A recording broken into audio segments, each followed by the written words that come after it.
We're in the Kunsthistorisches Museum in Vienna looking at Giorgione's The Three Philosophers, but that title is provisional because we really have no idea what this painting is about.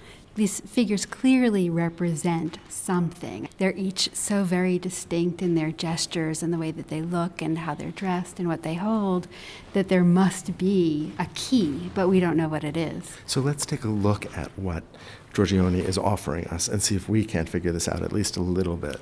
Their faces are beautifully illuminated by that light just before dusk when the sun is low in the sky. But the figure seated, the youngest of the three, is wearing this green and brilliant white. He holds in his hand a compass and a right angle. The standing figure next to him, red and blue, wearing a turban, seems to be gesturing over to the oldest figure on the extreme right side, who is himself dressed in these rich golds.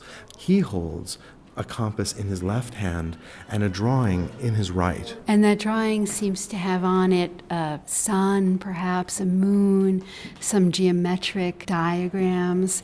So perhaps he's an ancient philosopher or a mathematician. So this is esoteric knowledge. It is knowledge that perhaps has been lost to us. And he's the oldest of the three figures. And he seems to look, if anything, inward. The figure next to him, by contrast, looks down. That's the standing man in middle age. And then the youngest figure seems to look up. But look what he's looking at. Into the darkness, into this cave form. He seems to be trying to measure not only the physical world around him, in contrast to the old man on the right, who seems to be measuring the cosmos in some way, but he seems to be trying to understand and draw out something factual, something actual, from a space that he can't really see, or at least that we can't really see. It's very complicated, and the most recent theory matches what we're describing ourselves as we stand and look at it, which is that the figure on the left represents the era that Giorgione lived in, of this new humanist interest in the world around us,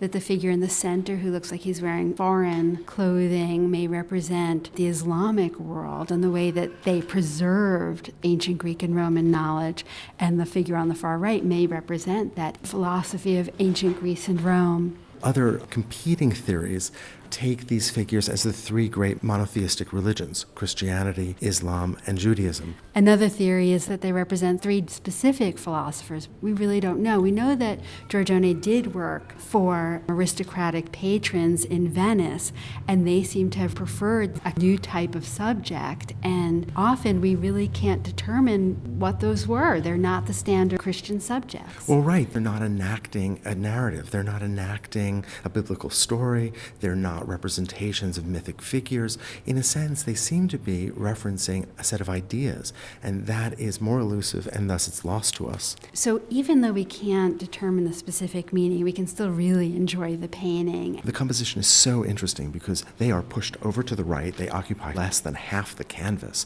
but they're perfectly balanced by the darkness, the mass of the cave on the left. And then between those groups, a really beautiful landscape that to me looks very Venetian. Well, look at that atmospheric perspective as we move back. The hillside becomes bluer and bluer, and then that's played against the golden light of that setting sun. And that golden light is the environment for all of the figures. That's one of the wonderful things about Giorgione and Venetian painting, is that there's a real sense of atmosphere, of time of day, of a soft glowing light that envelops the landscape and that also envelops the figures. It creates a mood for the entire painting, which is soft and contemplative, and really does underscore the idea that something profound is taking place.